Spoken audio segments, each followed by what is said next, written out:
जनता की खामोशी का जनादेश ऐसा था कि कल तक ये मालूम ही नहीं था कि कौन जीतेगा। कांग्रेस अपने राग पर तो बीजेपी अपनी जीत के प्रति आश्वस्त थी। 3 दिसंबर की सुबह से पल पल की जानकारी आप तक पहुंचाने के लिए जी न्यूज की टीम लगातार लगी हुई थी। स्टूडियो में पहुंचे विश्लेषक लगातार चर्चाओं के जरिए सीधी बात आप तक पहुंचा रहे थे। किस तरह की हलचल थी काउंटिंग स्थल पर और उसके बाद जिन प्रत्याशियों ने जीत दर्ज की उनसे सीधे बात जी न्यूज की टीम ने बातचीत की। आइए बारी बारी से जीत दर्ज करने वाले प्रत्याशियों से की गई बातचीत आपको सुनवाते हैं। काउंटिंग स्थल पर हम मौजूद हैं। इस वक्त बिलासपुर विधानसभा से लगभग भाजपा की जीत तय हुई है। भाजपा से जो प्रत्याशी अमर अग्रवाल वो इस वक्त हमारे साथ मौजूद हैं। वो यहाँ पहुँच चुके हैं काउंटिंग स्थल पर। लगभग उनके कार्यकर्ताओं उन्होंने घेर लिया है और वो लगभग यहाँ पे सभी कार्यकर्ता उनका स्वागत कर रहे हैं। हर कार्यकर्ता ये उत्साह में है कि उनसे कार्यकर्ता एक उत्साह में हैं। लगभग 30,000 वोटों से वो जीत गए हैं।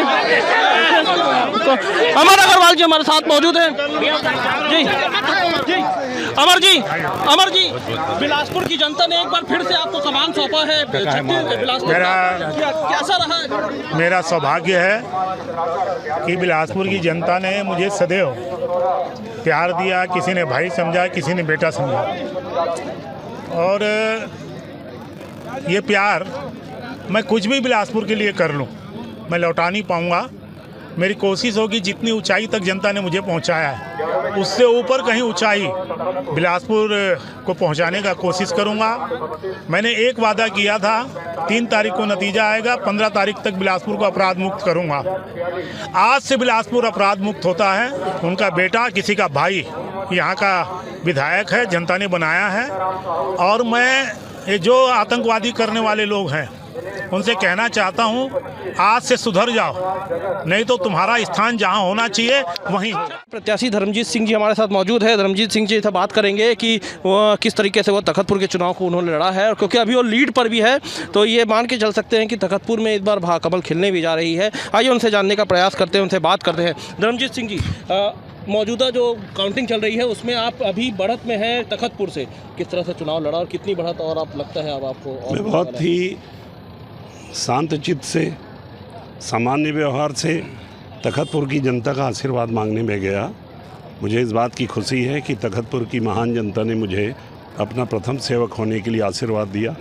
तखतपुर के भारतीय जनता पार्टी के नेताओं के प्रति भी मैं आभार व्यक्त करता हूँ कि उन सभी लोगों ने मुझे पूरी मदद की, तन मन और धन से। और मेरे राजनीतिक जीवन में जो अभी कांग्रेस की जो उम्मीदवार हैं उनसे कमज़ोर उम्मीदवार मैंने आज तक नहीं देखा। बहुत कमज़ोर उम्मीदवार थी। एंटी इनकम्बेंसी भी थी क्या वहाँ कांग्रेस की? सब कुछ थी। एंटी इनकम्बेंसी थी गवर्नमेंट की, विधायक महोदय का आतंक, भय, भ्रष्टाचार, कमीशन खोरी और गुंडागर्दी, ये सब चीज़ों को जनता ने पसंद नहीं किया। सर, कांग्रेस भाजपा एक सरकार बनाती हुई दिख रही है छत्तीसगढ़ में, मौजूदा समय में 53 सीटों पर आगे है। क्या दिखता है आपको और कितनी आगे जाएगी सीट? छत्तीसगढ़ में भारतीय जनता पार्टी की सरकार प्रचंड बहुमत के संग बनने जा रही है और हम श्री नरेंद्र मोदी जी की गारंटी को जनता के बीच ले जाके उनकी सेवा करेंगे। सर, क्या काम कर गया इस चुनाव में आपको लगता है जो भाजपा के घोषणा पत्र उस पर लोगों ने भरोसा किया? भाजपा के घोषणा पत्र पर, नरेंद्र मोदी जी की गारंटी पर और छत्तीसगढ़ की भ्रष्ट और निकृष्ट सरकार के क्रियाकलापों। सर, क्या लगता है क्या प्राथमिकता रहेगी? अब जनता ने आपको वहाँ का भरोसा दे दिया है तखतपुर का, अगर जीत के आता तो क्या प्राथमिकता में रहेगी? गांव, गरीब, किसान मोदी जी की प्राथमिकता में है।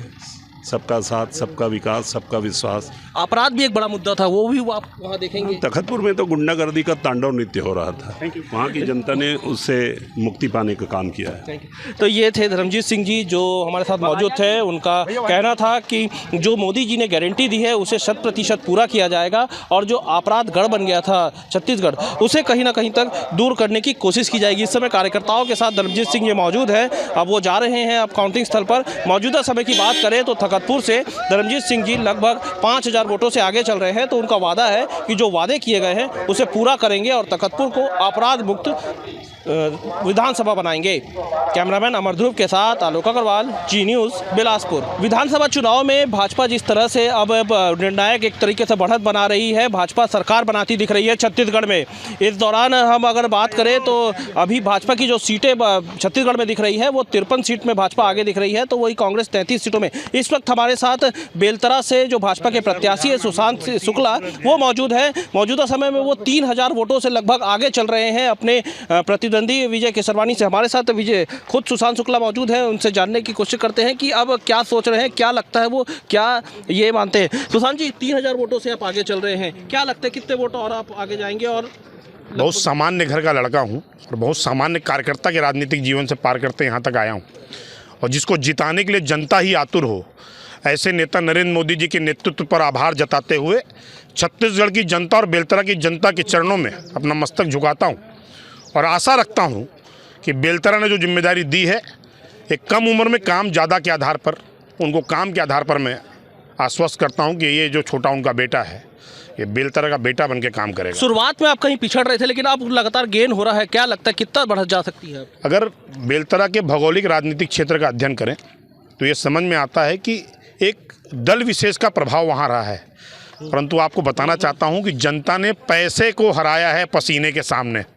ये बताइए कैसा कैंपेन रहा पूरा आपका इस पूरे प्रचार में? मेरे एक एक कार्यकर्ता, मेरे वरिष्ठ सभी नेता जिन्होंने दिल खोल कर मेरा साथ दिया, और सबसे बड़ी बात है उस बूथ का वो कार्यकर्ता जो पैसे के से डिगा नहीं, उसको खरीदने का प्रयास तो जरूर हुआ परंतु पैसे के सामने बिका नहीं। उस देवतुल्य कार्यकर्ता के श्री चरणों में प्रणाम करता हूं, जिन्होंने मेरी ताकत बन के छाती अड़ाकर भाजपा के पक्ष में मतदान कराया।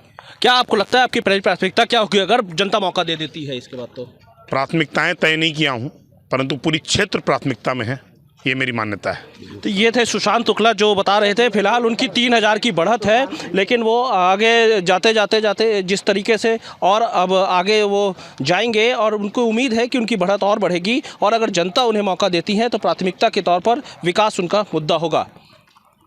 कैमरामैन अमर ध्रुव के साथ आलोक अग्रवाल, जी न्यूज़, बिलासपुर। जीत दर्ज की है, क्या प्राथमिकता होगी दिलीप लहरिया जी की? क्या वो मस्तूरी में काम बच गए हैं, उनसे जानने की कोशिश करें। दिलीप लहरिया जी, पहले तो आपको जीत की बधाई, आपने मस्तूरी विधानसभा से जीत हासिल की है, क्या प्राथमिकता रहेगी और पूर्व विधायक ने क्या काम वहाँ नहीं करवाया है? जी उनके बारे में बोलना उचित नहीं है, वो तो कुछ कर नहीं पाया, वो अपना जो भी विकास किया था अपना किया था।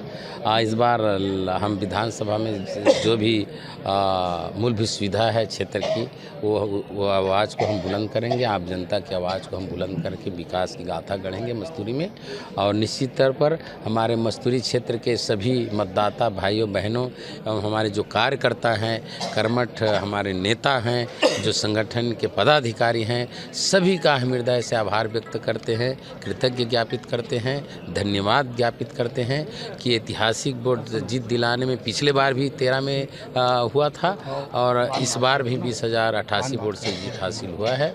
तो हम ये सभी मतदाता भाइयों का और हमारे कार्यकर्ताओं का ये ताकत है, उनके बदौलत हम ये मुकाम हासिल। त्रिकोणीय संघर्ष था, कैसा प्रचार रहा था आपका और क्या मॉडल चल पाया छत्तीसगढ़ का मॉडल जो भूपेश बघेल जी ने प्रस्तुत किया था चुनाव? नहीं, कोई यहाँ हमारे यहाँ त्रिकोणी नहीं था, लग रहा था वैसे, लेकिन त्रिकोणी नहीं था। मैं शुरू से बोल रहा था जब भी बात हुआ करता था, त्रिकोणी नहीं था वहाँ। मस्तूरी से तो आप जीत गए हैं, लेकिन छत्तीसगढ़ में कांग्रेस की सरकार बनती दिख नहीं रही है, क्या लगता है? नहीं, बनेगी, अभी थोड़ा इंतजार करते हैं, कांग्रेस की सरकार बनना तय है और उम्मीद है अभी भी आप? बिल्कुल बहुत ज़्यादा डिफरेंस है। नहीं, वो अभी आ जाएगा, एक आध घंटे में पिक्चर क्लियर हो जाएगा। तो ये थे दिलीप लहरिया जी, जिन्हें अभी भी उम्मीद है कि छत्तीसगढ़ में कांग्रेस की सरकार बन रही है और वे अपने क्षेत्र का विकास अपनी सरकार में रहकर ही करेंगे। कैमरामैन अमर ध्रुव के साथ आलोक अग्रवाल, जी न्यूज़, बिलासपुर।